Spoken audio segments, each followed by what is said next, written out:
What is up, Flockers? That is my fellow lockers and aspiring lockers. In today's video, we're going to be talking about the cons to combing out your locks. So if you want to hear about that, then stick around.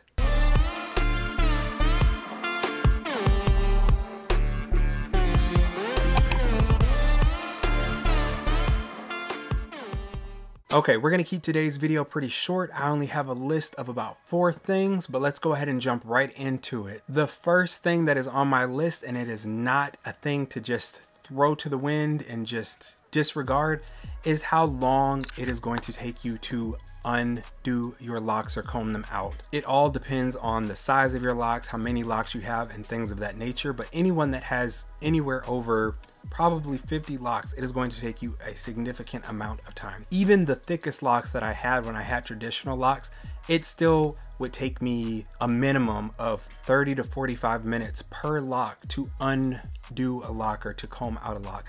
And I couldn't imagine how long it would take to sit here and take out each of these. It probably would take the same amount of time to comb out each of these locks. So I'm in the 300s, so do 300 times, let's take the medium, 40 minutes, 35 minutes times 314.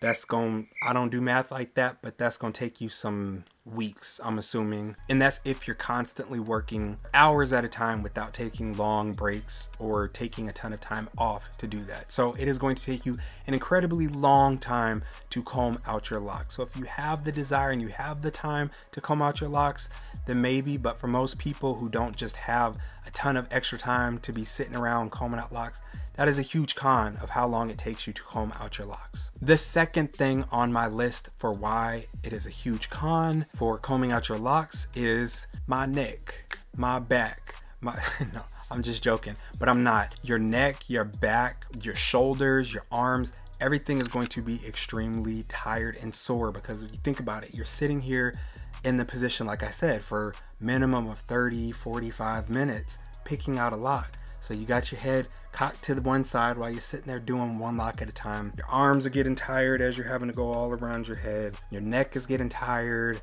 Your body's getting tired, your back and stuff if you're sitting for long periods of time, hours and time at a time. So you need to take account for the fact that it is going to take you a long time to do, and it's also not a feel-good process in the process of it. It is strenuous and can take a toll on your body simply for the fact of how long it takes you and the awkward positions that you're having to hold your arms and your shoulders that are tensed up and stuff like that. So you will have soreness, you will have some pain that comes along with combing your locks out. The third thing on my list for a con of combing out your locks is the false sense of long hair. Now what I mean by that is just, you know, if I were to comb out my locks right now, so if I stretch my hair, it comes to like right here.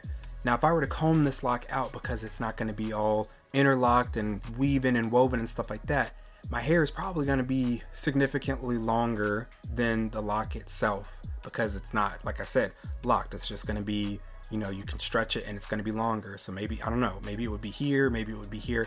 I don't know. But anytime I've combed out my locks in the past, I do have longer length. But like I said, it is a false sense of longer length. And why I say that is just because there's things that come along with it. Anyone that I have seen on YouTube or anywhere in my own personal experience when it comes to combing out locks is that nobody keeps their full length of hair. So you may be Rapunzeling when you come and you're done with all of that. But over time, whether you're having to deal with split ends, cutting your split ends up, or cutting off damage and things like that, you end up losing a significant amount of length. Now, if your hair is, you know, down to your bottom, when you do finally comb them out, then maybe once you're done cutting off the damage and things like that, the split ends, then you're still going to have super long hair. So maybe that's not a big factor to you, but know that it is a con that you are going to lose some of your length. So you might comb out one lock just to test it out and you get all excited because how long your hair is, because this is a protective style in a sense, and so your hair has been able to grow unobstructed for the most part, and you might have retained a lot more length than you've ever retained in your entire life before. But once you go back to combing your hair again and detangling, once all your hair is loose, you're going to have the shedding, you're going to have the breakage and things that you had before you had locks. So you have to be cognizant of the fact that you are going to lose some of that length that you thought that you've been retaining all this time. And just to put that in perspective, let's say you have locks for 5 years, because I had locks for about 5 or 6 years before the first time when I combed them out. So that's 5 or 6 years that I'm not trimming my hair. And I know some people with locks do trim their locks, but I wasn't trimming my locks at all. I was just letting them grow. So that's split ends that aren't falling out. That's, you know, if they're staying attached to my head, they're still split. So just because they're locked up and they seem like they're all good and stuff, when your hair is loose and it's each strand for themselves, fighting for themselves, they're not strong like they were anymore. And so when you have the split ends and things, you know, 6 years of a split end, instead of it just being the end, it might be halfway up the shaft. And so those are things that you want to take into account when you were thinking about combing out your locks. And the fourth thing on my list, which is also very important, but it is also a con of combing out your locks, is what I like to call the invisible damage. And why I say it's the invisible damage is because, again, when you have locks, your hair seems fortified and it seems strong, and you can pull it, you can tug it, and it just, you know, my locks, my hair, it feels strong, but that's because who knows how many hairs. There's hundreds of hairs in each of these locks, or, you know, 50 hairs, or however many there's strands of hair in each of these locks. And so they're working as a team. But like I said, once you comb them out and they're all having to fend for themselves, then it's a different story. I have color treated ends, so that's something that has to take into effect. You know, you might be very cognizant and careful when you're bleaching your hair, coloring your hair, but that doesn't mean that you're not going to experience some shedding and some fallout from the bleach that you put in your hair. So I was very careful with mine to rinse the mess out of my hair to make sure that I got as much of the chemicals out. But in real talk, anyone that has locks knows that it's a lot more difficult to completely wash your hair clean of stuff. That's why people talk about buildup and things like that all the time. Well, it's the same when you put bleach or dye in your hair. Is it possible to completely get 100% of everything out? Possibly, but most people probably aren't sitting there rinsing for an hour to get all of the bleach chemical and stuff out of their hair. So although it may not be affecting my hair when it's in locks and may not feel damaged now, if I were to comb these locks out, I guarantee you that some of my ends would probably be brittle and they might not survive and would have to be trimmed or chopped off to a certain extent if I were to comb my locks out. So that's something to keep in mind. So I said you have your damage from color, from bleach, and also from crochet needles. So for those that have Microlocs, sister locks, anything like that, if you are interlocking, or for people, even if you have traditional locks, maybe use crochet needle to kind of pull in the loose hairs around your lock and stuff like that.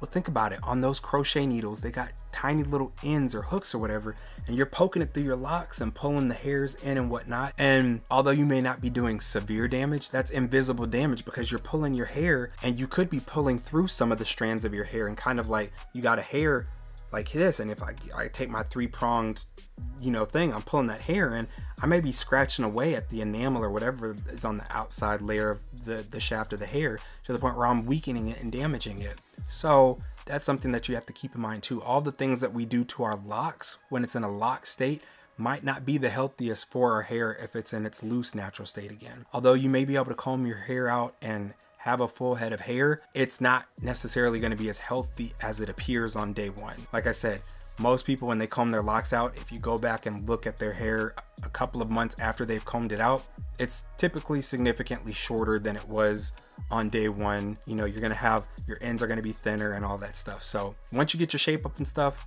you're good. Like I said, if you're already Rapunzeling, then maybe now it's mid-back, and that's not a big deal to you because you still got tons of hair to work with. But all these things are super important to keep in mind because you want to go into things with true expectations and not false expectations. If you found this video helpful at all, make sure to drop down and hit the like button, and also hit the subscribe button while you are here to make sure that you join the flock. And before you go anywhere, check out some of the other videos that have popped up on the screen. I'll see you there.